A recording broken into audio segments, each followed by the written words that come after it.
Assalamualaikum warahmatullahi wabarakatuh. Selamat pagi, salam sejahtera untuk kita semua.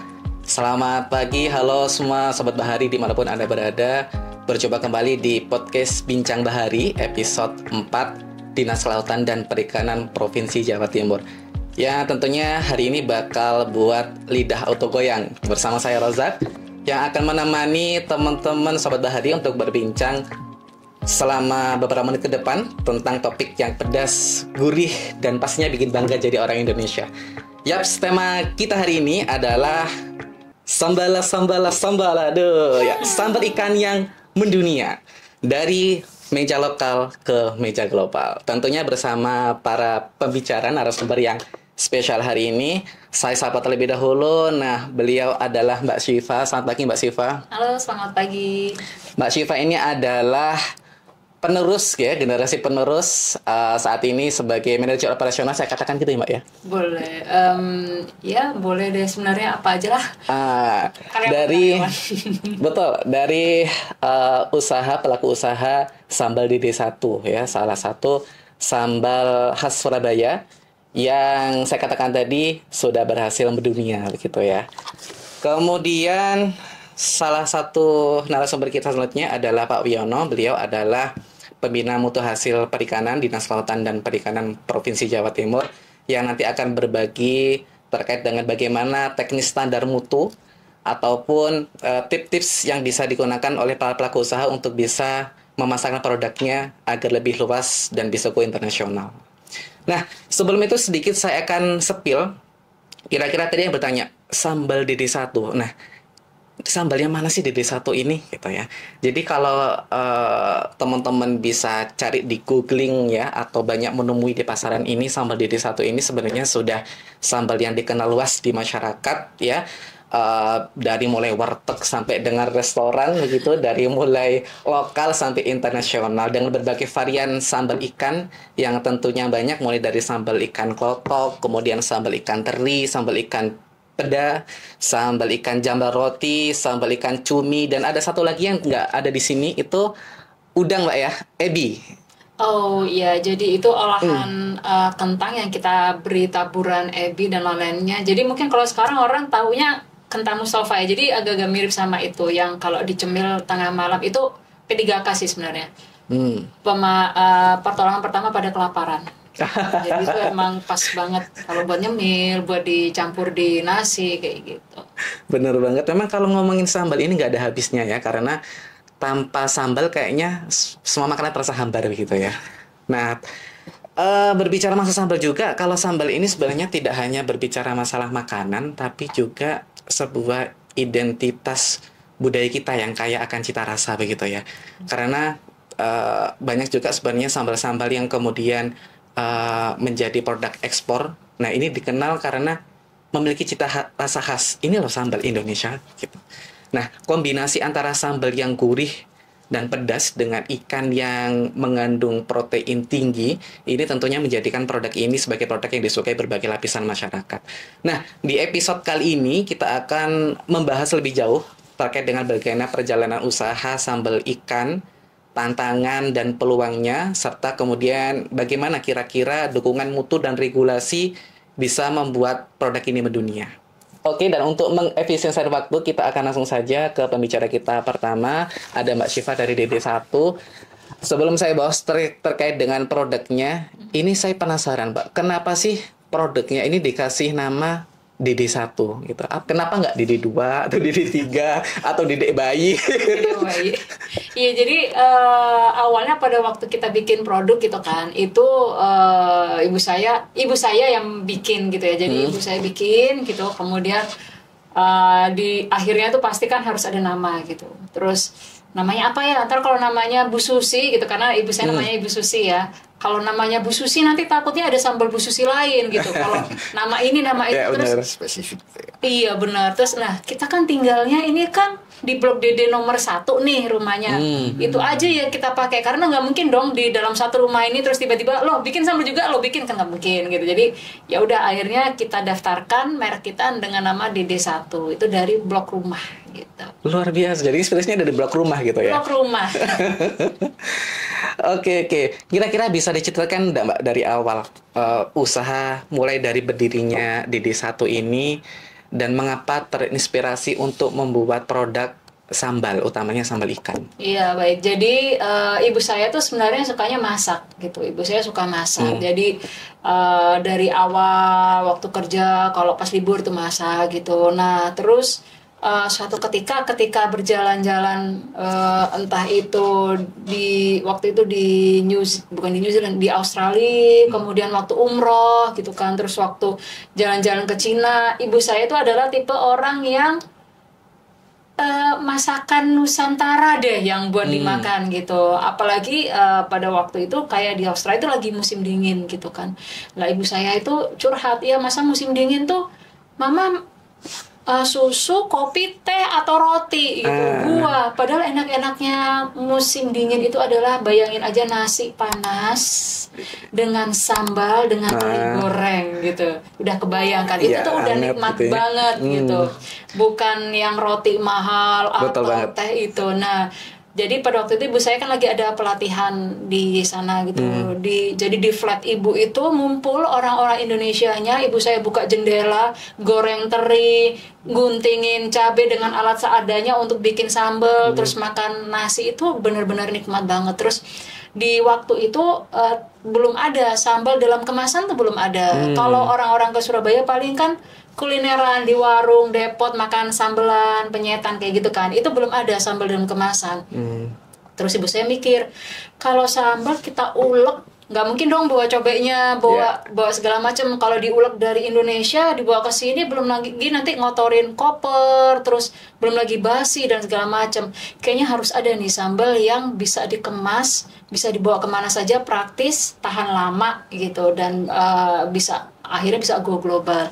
Akhirnya di tahun 2011 ibu saya membuat sambal dengan modal yang minim banget Pak. Jadi modalnya itu 50.000. 50.000. Jadi berapa? 50.000 itu beli 1 kilogram cabai dengan bahan-bahan lainnya gitu, diulek pakai cabai sendiri, masak pakai wajan sendiri dan segala macam gitu, sehingga jadi produk sambal. Dan waktu dicobain ke teman-teman, ke saudara, itu oh enak nih. Nah itu akhirnya cikal bakalnya 2011 ibu saya membuat sambal DD1 gitu. Oke. Dan produk ini ternyata sekarang berhasil mendunia. Berapa kapasitas sehari Mbak kalau sekarang? Kalau sehari kita bisa sampai 800 botol sih untuk perharinya. Luar biasa. Nah, kalau di mata internasional, kira-kira sebenarnya apa sih yang membedakan atau keunikan dari sambal Indonesia dibandingkan sambal lain? Mengenai ada beberapa negara juga yang dia juga membuat sambal, nah itu. Jadi memang karakter sambal Indonesia itu sangat unik sekali ya. Indonesia tahu sendiri, kita tuh negara kepulauan dengan penduduk sekitar 270 juta jiwa dan mungkin lebih gitu ya. Terus berarti kan referensi lidah masing-masing berbeda. Ada yang suka manis, suka asin, suka ini, suka itu gitu. Jadi memang kuliner Nusantara itu majemuk sekali. Sambal juga majemuk sekali. Di Jawa Timur aja sambal tuh ada berapa macam gitu. Ada yang manis, ada yang asin. Dan itu tuh sebenarnya potensi yang sangat unik sekali gitu, karena beda dengan sambal Thailand, beda dengan sambal Vietnam, sambalnya Jepang itu beda gitu. Dan ternyata cocok-cocok aja gitu. Orang luar mungkin agak-agak bingung ya, orang luar kok mau pedas gitu.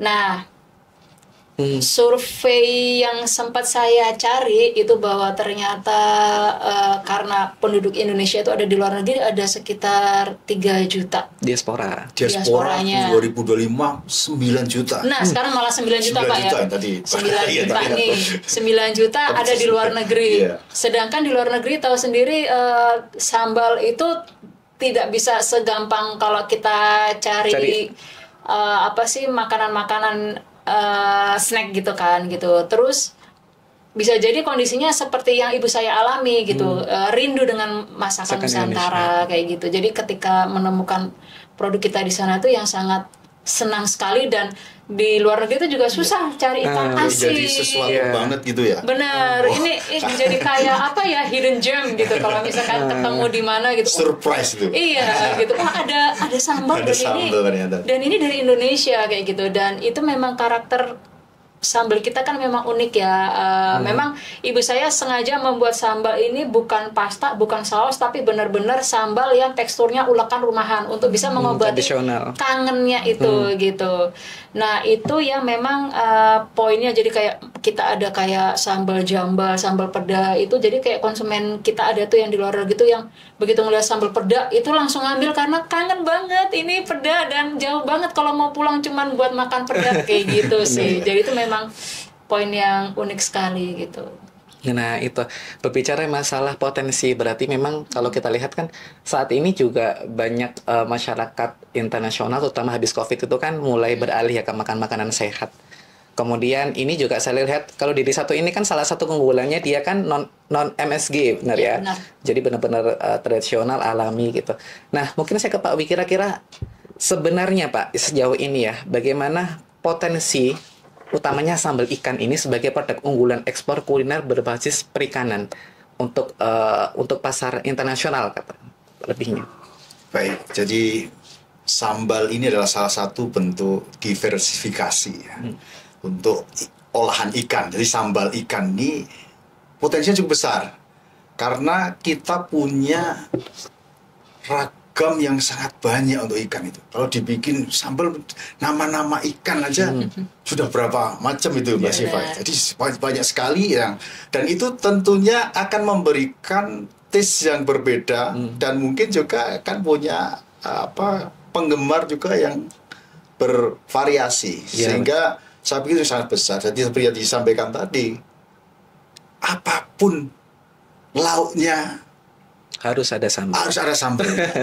Jadi terasa ada yang kurang kalau nggak ada sambalnya. Jadi sambal ini menjadi satu pilihan olahan yang harapannya juga bisa untuk meningkatkan konsumsi ikan.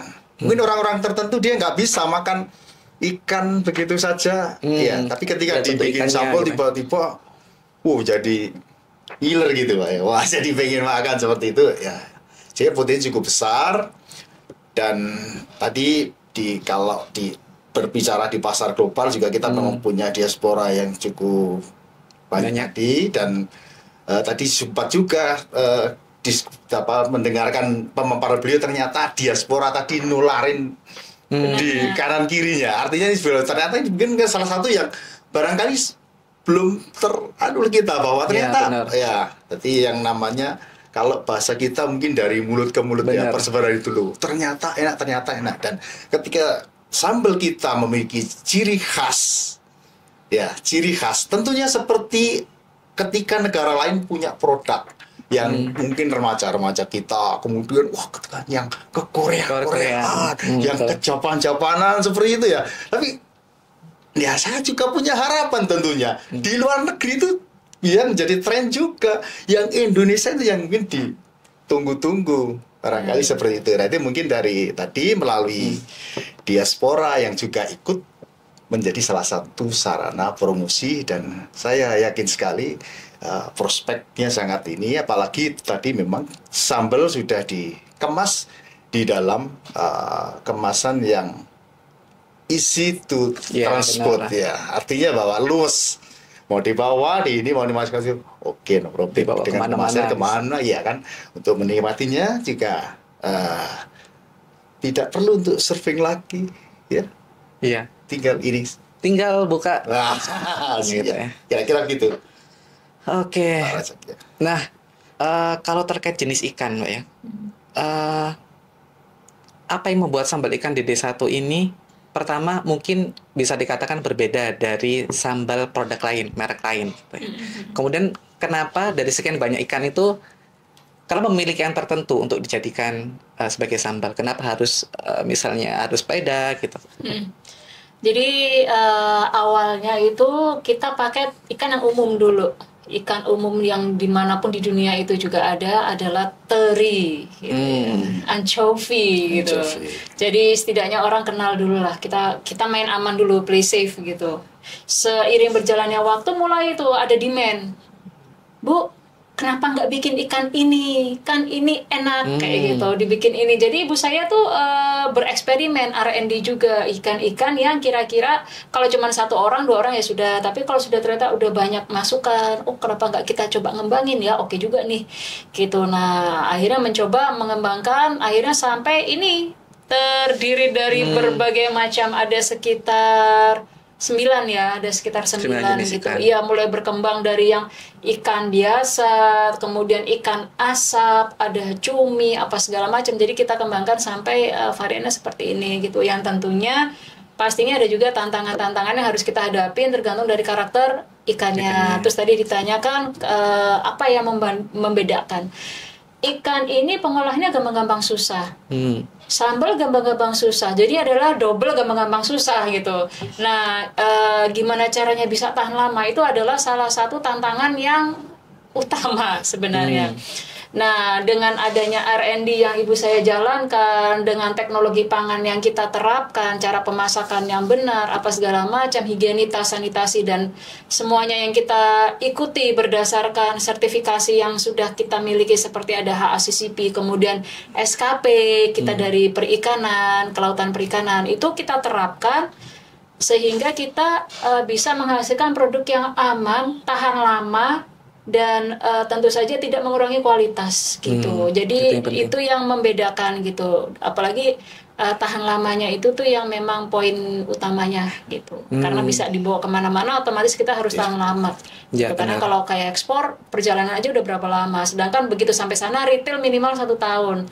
Gitu. Jadi kan harus lebih dong dari 1 tahun. Nah itu R&D banget tuh gitu.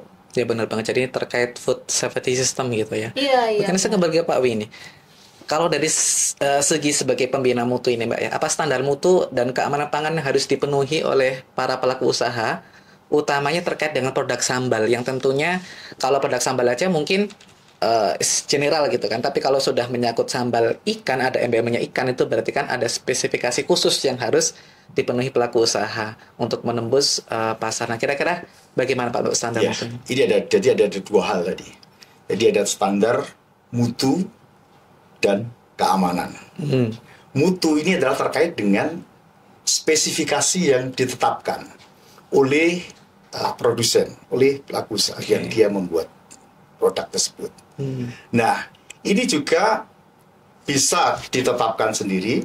Ini juga bisa juga terkait dengan tadi permintaan dari buyer untuk membuat produk seperti apa. Jadi artinya produk mutu tadi terkait dengan memang spesifikasi yang telah ditetapkan seperti apa gitu. Kemudian kalau keamanan tentunya terkait dari hal-hal yang dia bisa berpotensi untuk membahayakan kesehatan terutama. Ini adanya potensi bahaya mungkin dari bahaya biologi, kimia, fisik, alergen atau itu seperti itu.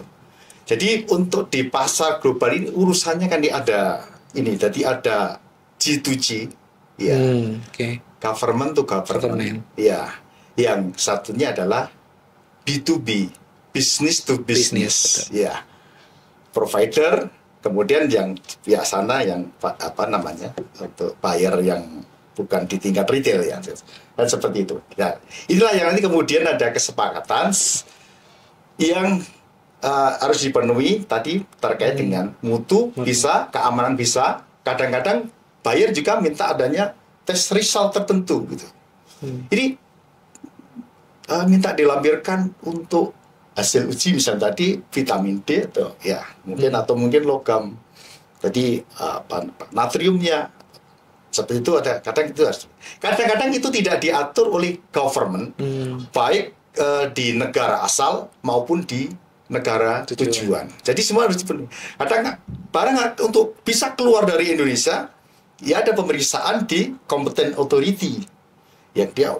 Jadi artinya bahwa yang dijual ke luar negeri pun juga harus memenuhi persyaratan tertentu yang harus dipenuhi. Jadi produk Indonesia supaya juga memiliki standar yang nanti ini kan produk tidak sekedar produk, Mbak. Itu membawa nama Indonesia juga.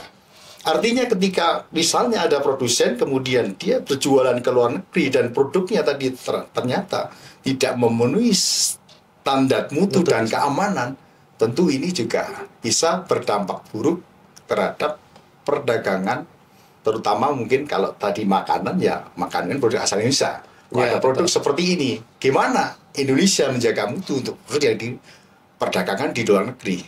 Kemudian di negara tujuan, mereka juga ada pemeriksaan untuk memastikan bahwa produk yang mereka terima juga aman. Nah, makanya salah satu standar mutunya ya tadi AACCP ya. Jadi yang Mbak Siva sampaikan tadi. Jadi kalau di AACCP tadi kan menganalisa berbagai macam potensi bahaya yang mungkin timbul dari kegiatan produksi tersebut dan bagaimana mengendalikannya sehingga finally, nah produknya tadi yaitu memenuhi standar mutu dan keamanan, gitu. Kira-kira seperti itu, dan tentunya ada standar-standar yang lain harus dipenuhi. Tiap negara beda gitu Pak ya. Kadang-kadang negara tujuan dia ada persyaratan tambahan. Nah, dan kadang-kadang juga tergantung juga dari hubungan antara kedua negara tadi di dalam mengatur regulasi tentang perdagangan kedua negara tersebut. Jadi kuncinya adalah G2G, B2B. Kalau semua dipenuhi, ya insya Allah aman. Lancar gitu ya. Gitu. Ya, itu terkait regulasi jadi. Tapi kalau ini jujur Mbak ya, kalau menurut Mbak Siva sendiri, antara bikin sambalnya di dapur dengan ngurus perizinannya itu sulit mana gitu. Mungkin orang sekilas ya, kalau bisa diamati sekilas mungkin mikirnya sulit ngurus perizinan ya. Tapi ternyata trik-trik khusus yang kita perlukan untuk masak itu juga luar biasa macam-macam gitu. Bahkan ada misalkan sesama produsen sambal tanya, Mbak kok punya Mbak bisa tahan lama, punya saya nggak bisa loh, padahal saya begini dan begitu gitu. Mbak itu gimana, masaknya berapa lama ini gini? Ya saya bilang, Ibu masalah kalau share bisa saya share aja, tapi saran saya Ibu juga tidak menerapkan seperti yang saya bilang. Karena apa? Kuali kita aja beda gitu, otomatis waktu pemasakannya beda, kapasitasnya kita beda, Ibu masaknya berapa, saya berapa, itu baru base-nya sambal. Nanti ketika dimasukkan peda gitu, misalkan pedanya Ibu sama peda saya beda gitu, kadar airnya beda, otomatis waktu pemasakannya beda, pengolahannya beda. Itu tips and tricks juga gitu. Kalau misalkan nih kita kan sudah ada supplier tetap, misalkan sewaktu-waktu suppliernya, Bu bahan kita beda ya Bu, biasanya kita ambil nelayan ini tapi nggak ada, jadi gini-gini nelayan ini gitu, beda. Misalkan pada waktu pemasakan nih, waktu pemasakan standar itu kita sudah matang gitu ya, kita ganti supplier atau kita ganti bahan baku, loh kok kadar airnya masih banyak ya? Nah itu, jadi itu baru satu, sedangkan kita ada berapa macam varian gitu kan. Jadi memang benar-benar sebenarnya dua-duanya itu sama-sama rumit. Tapi kalau kita udah kunci, itu sudah kita kunci, jadi kita tinggal jalan aja, sama seperti sertifikasi kan. Kalau kita sudah selesaikan, kita benahi, kita tinggal jalan aja. Dan masing-masing itu memang mendukung satu sama lain. Jadi sertifikasinya ini mendukung untuk selalu membuat proses ini pada jalurnya gitu. Jangan sampai keluar jalur, karena kalau keluar jalur ini menjadi tidak aman lagi, istilahnya kayak gitu kan. Gitu. Jadi ya ini dua-duanya memang sama-sama rumit dan sama-sama mendukung sih sebenarnya. Gitu. Berarti kalau gunain orang Jawa bener Mbak ya, beda tangan beda rasa gitu ya. Itu juga benar. Itu juga benar. Gitu. Tapi sejauh ini kira-kira kalau mungkin yang kan ikan teri atau cumi mungkin kan dari sini ada ya, lokalnya Jawa Timur gitu. Nah mungkin ada beberapa yang di Jawa Timur kan nggak ada ya, mungkin ikan roa atau ikan roa ya benar. Nah ini kan berasal dari luar Jawa Timur itu. Benar. Untuk bahan bakunya apakah selama ini apakah pernah ada kemudian wah bahan bakunya kurang nih gitu atau gimana? Kalau bahan baku kurang sih enggak. Kalau bahan baku tidak ada gitu malah ada.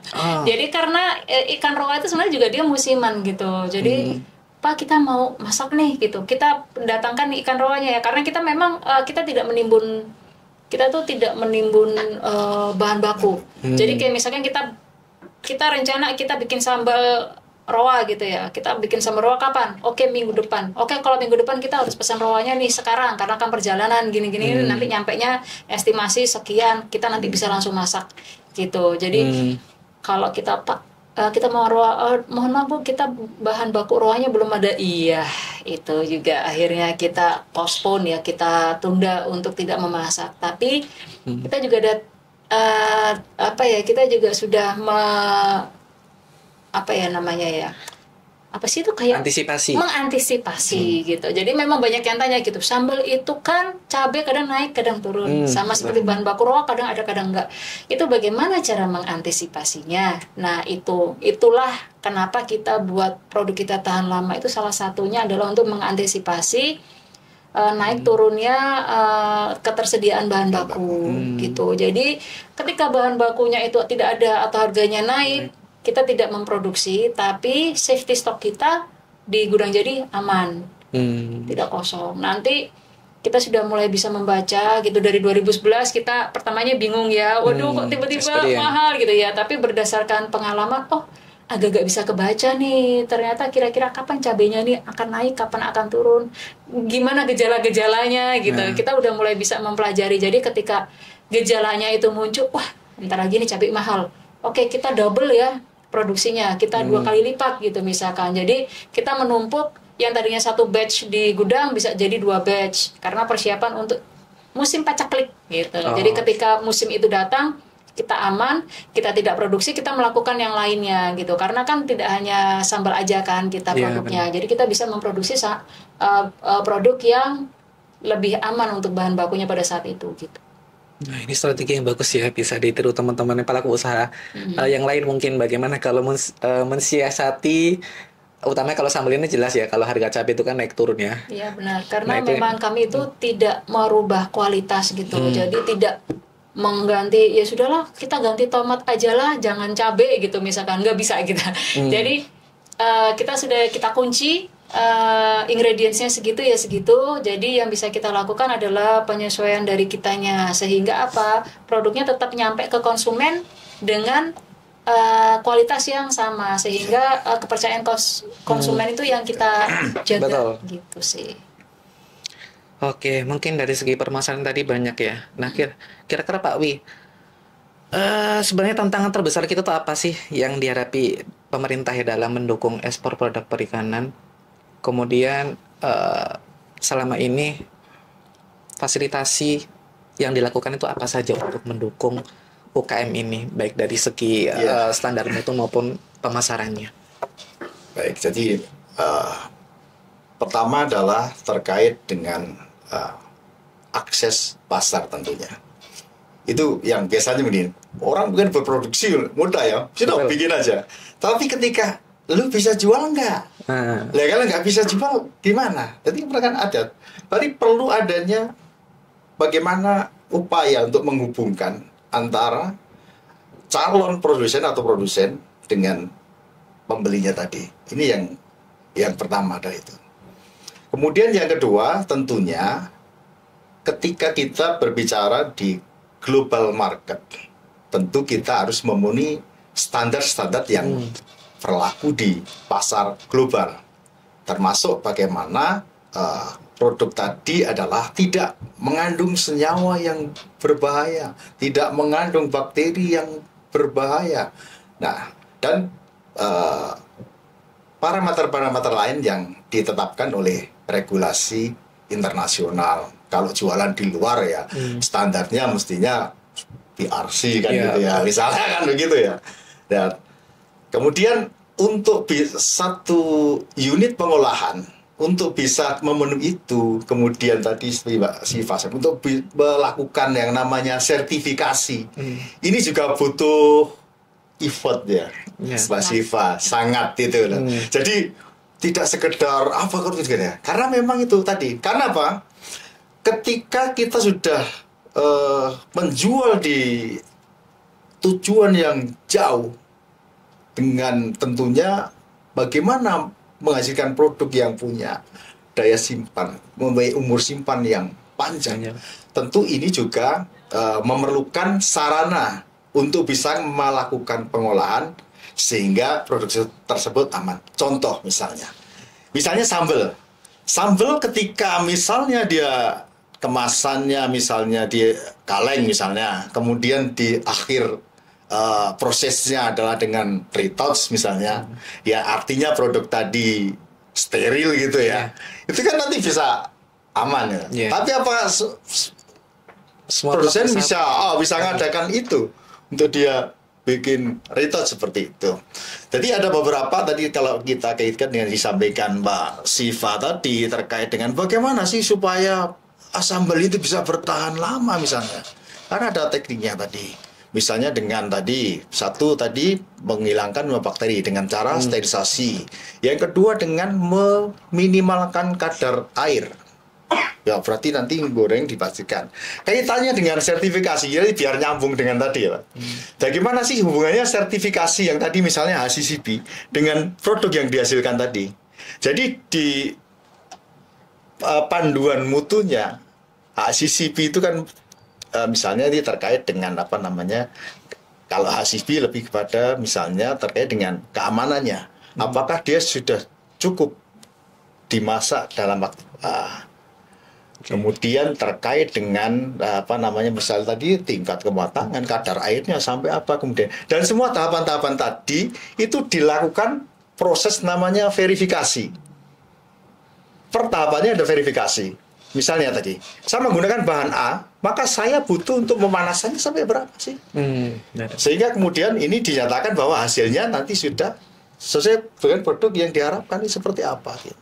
Yang tadi Pak Siva sampaikan, mungkin ditiru ngeplek, mungkin yang sama persis tidak bisa. Tapi karena nanti pelaku usaha dia akan melakukan verifikasi di setiap tahapan yang dia lakukan. Jadi tadi hubungannya sertifikasi tersebut itu, jadi goalnya adalah bagaimana menghasilkan produk yang memenuhi standar mutu yang telah ditetapkan dan juga aman.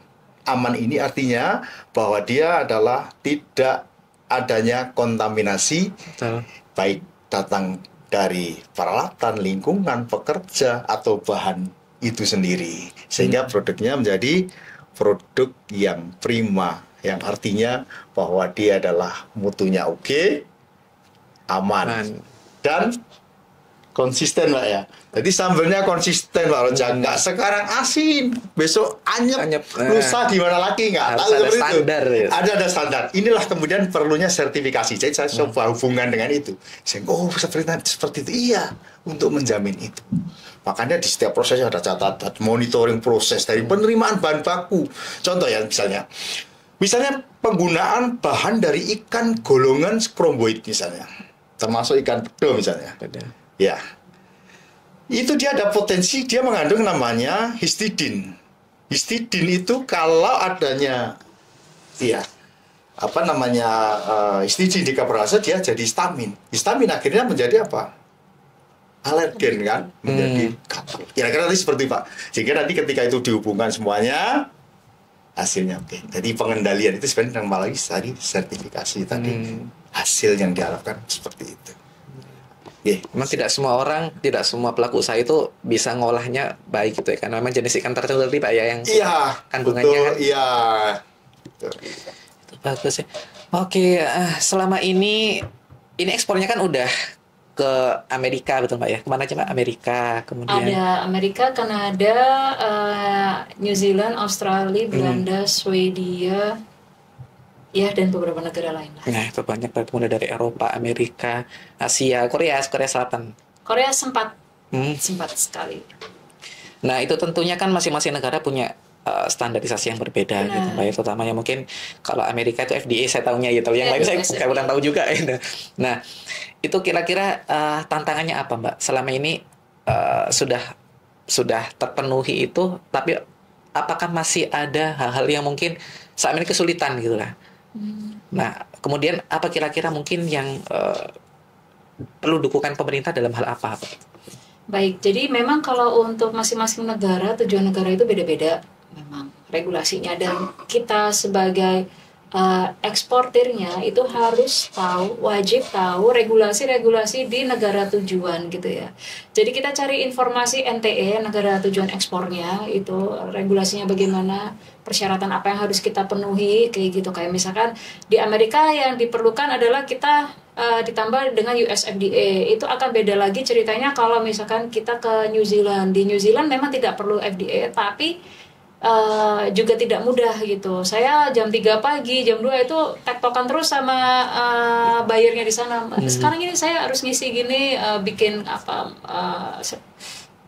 data-data yang diperlukan kita kirim seperti itu. Nah, itu kita wajib tahu regulasinya. Termasuk juga kayak misalkan di negara tertentu tidak diperbolehkan natrium benzoat tapi potasium sorbat boleh. Terus ada kadar-kadar gulanya itu juga dibatasi. Nah, seperti itu saran saya sih memang kita harus tahu, harus wajib tahu kayak gitu sih. Kemudian dukungan apa yang kita perlukan dari pemerintah itu sebenarnya yaitu tadi lebih pengenalan kepada NTE-nya. Jadi mendekatkan kita kira-kira potensinya di mana? Oh, potensinya di Belanda gitu misalnya. Di Belanda apa saja yang diperlukan? Oh, bahan baku ikan ini tidak diperbolehkan, Bu. Bagaimana kalau dengan bahan baku ikan yang ini yang diperbolehkan seperti itu? Jadi pihak pemerintah menjembatani kita untuk akan lebih mudah ekspor gitu. Dan misalkan regulasi-regulasinya kan ada FTA dan segala macam, itu harapannya juga itu akan membantu para pengusaha yang ada di Indonesia untuk bisa ke luar negeri. Harapannya juga mungkin bisa membuat situs online mungkin ya, marketplace yang kita akan ngirim lebih mudah gitu. Kayak misalkan tiba-tiba kok di sini kok bisa ya beli produk bando satu harga 3.000, ternyata kita tracking dia masih perjalanan dari Cina ke sini, kok murah banget ya gitu kan. Padahal kita kalau mengekspor itu biayanya juga luar biasa gitu. Karena harapannya mungkin pemerintah bisa menjembatani dengan adanya fasilitas-fasilitas unik seperti itu yang bisa membantu UKM-UKM untuk bisa mengekspor produk perikanan ke luar negeri, seperti itu sih. Tentu saja dengan regulasi perikanan tuh di luar sangat ketat sekali, saya paham gitu, karena itu berarti itu bagus gitu, dan saya yakin produk Indonesia bisa memenuhi persyaratan di sana karena produk perikanan Indonesia bagus-bagus gitu sih. Menjaga keamanan konsumen gitu ya. Memang di luar negeri memang lebih ketat daripada kita. Terutama kemarin berkait dengan isu udang itu kan sangat iya. Ya, tapi itu sebagai sebuah edukasi bagi kita bagaimana cara meningkatkan kualitas dan mutu kita agar lebih terjamin lagi. Nah, kalau ikan dari sekian banyak, untuk utama yang jenis ikan Mbak ya, untuk sambal ikan, itu yang paling laku di pasaran lokal dulu. Kalau lokal dulu yang paling laris apa? Itu tadi yang seperti saya bilang, unik banget karena misalkan gini ya, kalau di Surabaya kelotok itu masih oke. Kalau kita lagi pameran gitu, orang Jakarta, kelotok tuh apa sih Mbak? Sepupunya peda Ibu, kayak gitu. Nah, itu nanti kita di Jakarta ya, Jakarta Utara dengan Selatan, preferensi ikannya beda udah. Satunya peda, satunya jambal. Nanti dari timur ke barat beda lagi gitu. Jadi memang unik banget. Jadi kita itu tidak bisa bilang ini yang paling laku yang mana. Jujur aja Ibu, bukannya kita biar laku semua gitu, bukan, tapi memang karakter masing-masing daerah itu beda kayak gitu. Misalkan misalkan kita ada ikan roa ya, kan karakter asap. Nanti kalau kita jual misalkan di Sukabumi nggak laku, karena Sukabumi kurang suka rasa ikan asap gitu. Mereka bilang kok sangit sih kayak gitu. Padahal emang karakter ikan asap memang ada smokinya kayak gitu. Tapi akan beda lagi kalau kita lemparkan ke pasar Jakarta, roa laku banget kayak gitu. Jadi ini benar-benar apa ya, orang kalau bilang kita harus memprediksi sendiri. Iya, berarti harus baca pasarnya. Benar, kita katakan sendiri, kita nggak bisa tergantung sama BMKG ya. Perkiraan BMKG itu benar-benar kita nggak bisa pegang gitu. Jadi harus tahu, oh ternyata kalau di Jakarta, kita pameran Jakarta itu kita banyakin aja bawa yang ini karena ini yang laku. Nanti kalau misalkan di Semarang gitu misalkan, oh ganti kita bawa yang ini kayak gitu sih. Nah betul nih, berarti ini juga salah satu edukasi bagi teman-teman pelaku usaha yang mungkin mereka jual satu produk, kemudian mereka mau nggak waduh saya jual kok nggak laku-laku ya. Bisa jadi mungkin preferensi konsumennya yang memang nggak sesuai di situ gitu kan. Ketika dijual di wilayah lain ternyata laku keras gitu. Iya benar. Itu bagus. Kalau untuk yang pasar ekspor, yang paling laku apa? Pasar ekspor teri, peda, terus apalagi ya, teri, peda, jambal, itu mereka laku. Itu ada ini nggak bisa ada apa namanya variasi untuk rasanya atau Tuna juga, tuh kan bingung kan, hampir semua. Preferensi rasa itu nggak ada ya. Jadi kita itu memang tergantung dari buyer-buyernya mintanya apa. Jadi kita kirim, kita adanya ini gitu. Nah dari situ mereka biasanya yang aman dulu, yang tanpa ikan, tes pasar. Setelah itu baru mulai masukkan gitu, teri, peda gitu. Kalau yang kayak di New Zealand itu gitu, kita teri, peda masuknya itu lumayan kenceng sih, jambal kayak gitu. Meskipun kalau di luar negeri mungkin kan kebanyakan mereka sambal itu ya sambal saus sambal atau Benar. saus tomat gitu kan. Nah, Benar. sedangkan mungkin yang baru awal gitu kan merasakan bahwa aduh ini kok Pedas banget. iya it's hot spicy gitu. Nah, itu kira-kira gimana cara untuk membrandingnya gitu? Jadi dulu itu ini ada cerita yang unik banget memang. Pada waktu COVID kita agak-agak ya sudah lah ya, yang namanya COVID itu kan pasar emang di mana-mana turun gitu, penjualan turun. Kalau ada yang beli udah bersyukur banget gitu. Kalau nggak ada yang beli ya udah nggak apa-apa, kita sangat memaklumi. Dan ternyata memang di luar perkiraan BMKG itu tadi, yang tadinya hanya beberapa bulan sekali order, waktu itu Amerika kok tiap bulan dia order ya gitu. Loh, kok bisa order ya? Kita jadinya yang wah, itu benar-benar di luar ekspektasi kan. Terus kita menghubungi buyer, kita tanya kok bisa. Nah, ternyata pada waktu itu kita mengalami juga bahwa di sini itu semua tuh dirumahkan ya. Ya kan, belajar di rumah dan segala macam gitu. Mereka isolasi mandiri dan di situ mulai kegabutan-kegabutan terjadi. Terus. Ya kan, kalau yang pertama itu mereka pada ini belanja bahan-bahan pokok. Wave pertama, habis itu yang wave kedua mulai belanja yang bahan-bahan yang alat potong rambut lah, apalah segala macam gitu, yang itu bukan bahan pokok gitu. Mungkin mereka sudah merasa gondrong, aduh gimana nih gitu kan, akhirnya mereka beli alat cukur online gitu. Nah, wave selanjutnya itu adalah anak-anak kuliahan pada waktu itu mereka bikin challenge kuliahan itu. Jadi anak-anak kuliah yang Indonesia, mereka bikin challenge ke teman-temannya, ayo kamu bisa nggak nih makan sambal ini, sambal lidi satu gitu, bisa nggak, kuat nggak pedesnya gitu. Sekali dua kali mungkin mereka nggak kuat, lama-lama mereka kuat, dan akhirnya segmen kita yang tadinya orang-orang diaspora aja, itu akhirnya orang-orang Amerikanya sendiri loh, yang anak-anak kuliahnya itu yang beli produk sambal lidi satu. Makanya jumlah permintaannya itu meningkat gitu, dan akhirnya mereka kenal, oh ternyata sambal itu begini. Dan sempat saya browsing juga gitu, saya cari informasi bahwa ternyata kenapa kita positif, oke bisa nih kita tetap jual sambal, karena ternyata sambal itu di dunia orang itu sekitar 3 dari 5 orang itu bisa suka sambal di dunia, dan mereka akan meningkat level kepedasannya tiap tahun.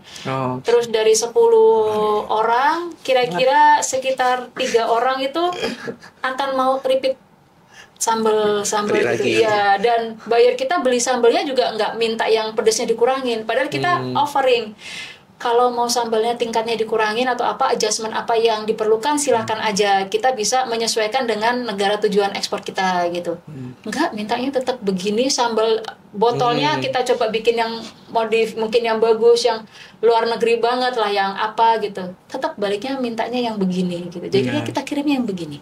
Betul banget, terkait loyalitas konsumen gitu ya. Mungkin dari ini katanya sih kelihatan Indonesia banget, botol begini nggak dijual di luar gitu. Jadi kalau beli botol kayak gini, ya beneran ini bikinnya dari Indonesia gitu, bukan bikin dari Amerika terus dicap bikin dari Indonesia gitu. Karena nggak ada nih botol kayak gini dijual di Amerika gitu. Berarti sudah menjadi ciri khas. Benar gitu.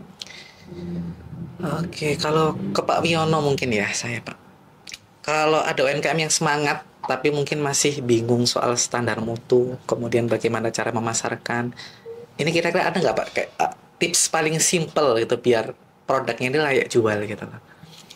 Jadi pertama ya dipersilakan aja untuk berkonsultasi dengan kami ya, kami tentu terbuka untuk pelaku usaha perikanan untuk terkait tadi yang mereka perlukan terkait dengan sertifikasi, baik terkait dengan sertifikat kelayakan pengolahan, atau mungkin bingung mau bikin panduan HACCP, silakan. Jadi yang mungkin yang perlu kita tingkatkan adalah bagaimana menginformasikan itu ke pelaku usaha bahwa kita ada akses untuk bisa melakukan pembinaan kepada mereka gitu. Monggo silakan aja gitu. Tapi memang beberapa juga sudah datang gitu. Kalau dulu termasuk di salah satu juga di satu juga mungkin ya. Waktu ada pertemuan yang kita adakan di dinasnya Kota Surabaya yang di Waksangan salah satu juga di Konseloi gitu ya Pak ya. Ya itu salah satu ini di satu ini. Pembinaan pembinaan terkait dengan untuk sertifikasinya SKP seperti itu. Ini yang silakan. Jadi kita terbuka dan mungkin yang perlu ini aja masalah untuk di publikasi layanan apa namanya konsultasi.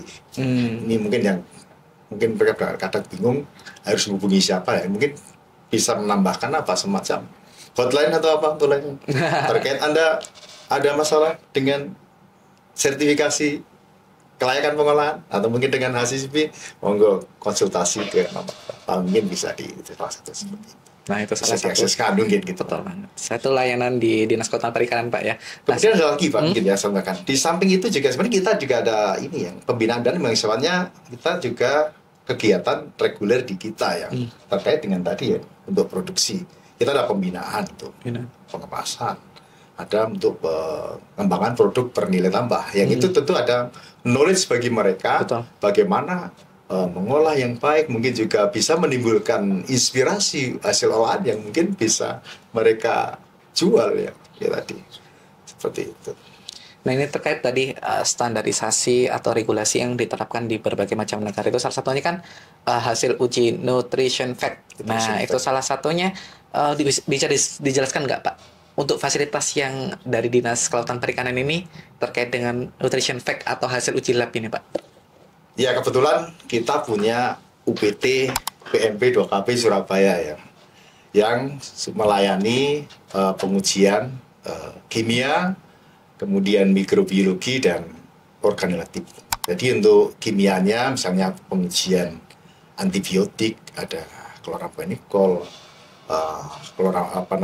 nitrofuran, kemudian ada tetrasiklin, kemudian ada juga pengujian logam berat ya. Ada Hg, PP, CD, AS dan seterusnya.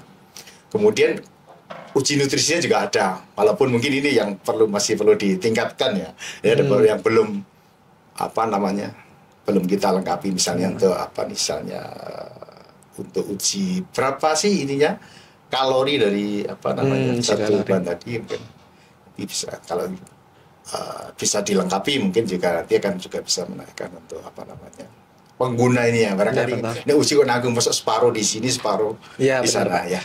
Kemudian untuk mikrobiologi kita juga ada penelitian untuk di Salmonella, E. coli baik yang konvensional maupun untuk uji air ya untuk membran filter, kemudian ada Staphylococcus, ada Vibrio para, Vibrio cholera, Listeria, kemudian ada Yismo dan banyak lagi untuk ini dan untuk pengujian organoleptik. Nah ini yang mungkin juga bisa dimanfaatkan oleh pelaku usaha. Insya Allah harganya lebih murah mungkin dibanding dengan mungkin lab swasta. Ada subsidi berarti ya? Iya karena kita pemerintah itu tidak murni bisnis gitu ya. Artinya kan ya fasilitas sebagian sudah disiapkan oleh negara, beda dengan lab swasta yang semuanya harus mereka pikirkan sendiri. Dan tentunya yang bisa dimanfaatkan oleh pelaku usaha. Dan kita juga ada monitoring untuk ke pelaku usaha terkait dengan produk mereka apakah sudah aman, apakah sudah memenuhi standar yang ditetapkan seperti itu. Nah itu mungkin sekilas layanan atau fasilitas yang diberikan oleh Dinas Kelautan dalam hal uji lab. Nah, untuk teman-teman pelaku usaha yang mungkin ingin mengujikan produknya, nanti mungkin bisa langsung ke UPT PMP 2KP Surabaya. Nah, tadi sudah masalah standarisasi mutu, saya balik lagi ke pasar. Kira-kira menurut Mbak Siva sendiri ini sejauh mana sih peran teknologi digital utamanya marketplace ini? Kalau saya tahu kan di desa ini udah ada di segala macam marketplace kan, mulai dari Tokopedia, Shopee dan lain-lain. Lah, sejauh apa sih peran teknologi digital ini untuk membantu memperluas jangkauan pasar untuk utamanya sambal ikan? Itu pengaruhnya sangat luar biasa sekali ya, karena kan orang berbahan aja bisa kenal di desa tuh, istilahnya gitu. Jadi memang kita menggunakan digitalisasi ini dengan semaksimal mungkin untuk kita bisa apa ya, bisa menjajaki pasar di mana aja. Kalau offline kan kita harus nganterin dulu gitu, orang harus ke pasarnya dulu gitu kan, ke marketnya dulu. Sedangkan kalau online itu bahkan orang luar negeri pun akhirnya bisa tahu bahwa ada sambal DD1 kayak gitu. Jadi kita update selain marketplace, kita update juga Google, kita bikin website dan lain-lain. Jadi agar lebih mudah untuk menggali informasi tentang DD1 itu sendiri. Berarti sejauh ini memang itu ada resellernya atau memang full dari Mbak Syifa sendiri? Ya, jadi kami memang lebih kami kan berangkatnya dari 2011, jadi memang yang offline-nya kita berangkat dulu sih gitu. Jadi lebih utama di distributor kita gitu, baik distributor ke luar negeri maupun distributor yang ada di Indonesia gitu. Dan kita juga ikut ke distribusinya retail modern yang kita masuk gitu sih. Oke. Saya tadi hampir lupa ya. Kita tuh punya 2 lab Pak ya. Satunya PMP 2KP Surabaya. Nah mungkin teman-teman pelaku usaha yang ada di kawasan bagian timur nih, Jawa Timur yang bagian timur, itu nanti bisa ke UPT PMP 2KP yang ada di Banyuwangi. Nah, di Jalan Barong kalau nggak salah itu. Nah dekatnya Hotel Aston Pak ya. Aston, ya. siap ya. Oke, saya lanjutin mungkin pertanyaan yang lebih general tapi istilahnya mimpi besar lah bagi kita gitu Pak ya. Kalau menurut Mbak Syifa dan Pak Wiono sendiri ini, bisa nggak kira-kira dalam 5 atau 10 tahun ke depan sambal ikan ini bisa jadi oleh-oleh wajib turis asing gitu ya.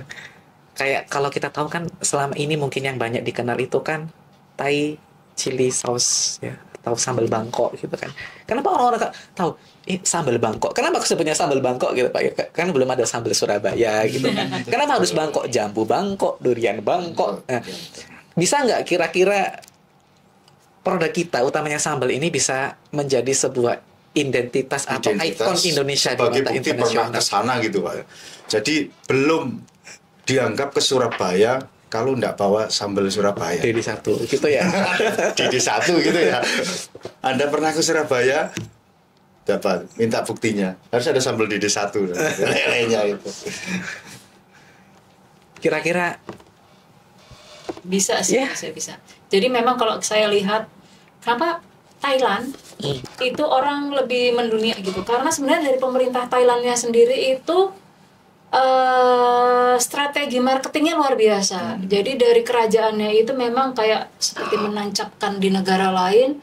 Kemudian brandingnya itu adalah mengumpulkan orang-orang Thailandnya di situ biar kelihatan rame dan lain-lainnya. Akhirnya yang sekitarnya itu juga penasaran, itu apa sih kok rame-rame? Oh, Thailand seperti apa rasanya? Mereka mau mencicipi dan disesuaikan dengan lidah sana gitu mungkin ya. Nah itu sangat bisa terjadi kalau ada gerakan yang luar biasa dari pemerintah untuk mengundang crowd itu tadi di negara-negara tujuan gitu, agar orang bisa lebih kenal. Jadi nggak cuma nasi padang aja, nggak cuma nasi goreng aja, nggak cuma rendang atau nasi goreng, tapi bisa masakan-masakan yang ikan itu kan luar biasa, banyak banget varietasnya yang ada di Indonesia, itu benar-benar bisa dimunculkan dengan adanya gerakan-gerakan seperti itu gitu. Jadi bikin keramaian, datangkan banyak orang biar Mbak Syifa bisa berjualan. Gitu Mbak Syifa ya. Ya kan di situ ada orang, di situ ada uang, itu bisa ada. Emang harapannya bisa jadi the next rendang gitu. Amin. Iya bisa. Oke. Salah satu pemasaran kita itu kan banyak memang Mbak. Kalau tadi salah satunya melalui marketplace ya. Nah kebetulan kita juga ada Visinfo. Itu kalau misalnya teman-teman nanti pengen cari produk sambal ikan teri, mau cari apa sih, jenis produknya apa aja, itu nanti bisa aja langsung ke websitenya DD1 atau juga bisa melalui e-katalog produk kami di Visinfo Jatim. Nah selain itu kami juga punya berbagai macam fasilitas pemasaran yang nantinya bisa mengakomodir dari teman-teman pelaku usaha untuk bisa memasarkan produknya, mulai dari bazar, kemudian ada gelar produk, ada juga pameran, baik itu pameran yang diadakan di Jawa Timur ataupun di luar Jawa Timur. Mbak Syifa, Yep. Satu kalimat singkat dari Mbak Syifa. Kenapa dunia harus mencicipi sambal ikan Indonesia? Karena ikan Indonesia tuh luar biasa. Bahkan kalau nggak salah, saya nggak tahu ya, saya bukan orang perikanan, tapi sekitar 70% varietas yang ada di dunia itu ada di Indonesia, betul? Nah, itu kan sangat luar biasa sekali untuk bisa kita olah, untuk kita perkenalkan ini loh, produk ikan yang ada di Indonesia. Jadi harapannya memang produk Indonesia bisa dikemas dengan seunik mungkin dengan menonjolkan cita rasa Nusantara seperti visinya ibu saya gitu yang ingin mengglobalkan cita rasa Nusantara di luar negeri dengan membawa produk DD1. Jadi itu sangat mungkin sekali untuk bisa mengembangkan produk ikan seunik mungkin. Pastinya kayak generasi-generasi sekarang itu lebih paham bagaimana caranya kita bisa membranding sesuatu untuk bisa viral gitu ya. Dan itu harapannya juga kita bersinergi antara pengusaha dengan pemerintah, dengan masyarakat sekitar dan instansi-instansi lainnya untuk bisa membuat sesuatu ini menjadi di permukaan sehingga orang bisa mengenal dan itu bisa go global gitu. Kalau selama ini kami sih berusaha gitu ya untuk bisa go global mulai dari itu tadi Amerika dan segala macam. Harapannya semoga yang lainnya bisa melakukan hal yang justru lebih baik dari kami sehingga Indonesia tuh cita rasa Nusantara itu bisa mendunia terutama dengan produk ikannya. Satu kata aja. Ikan. Untuk berdiri. Satu kata beneran ya? Satu kata. Hah?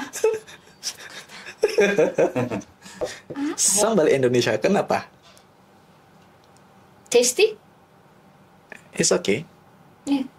Udah satu kata beneran ya? Tasty. Iya. Tasty. Itu yang bedakan. Benar. Oke.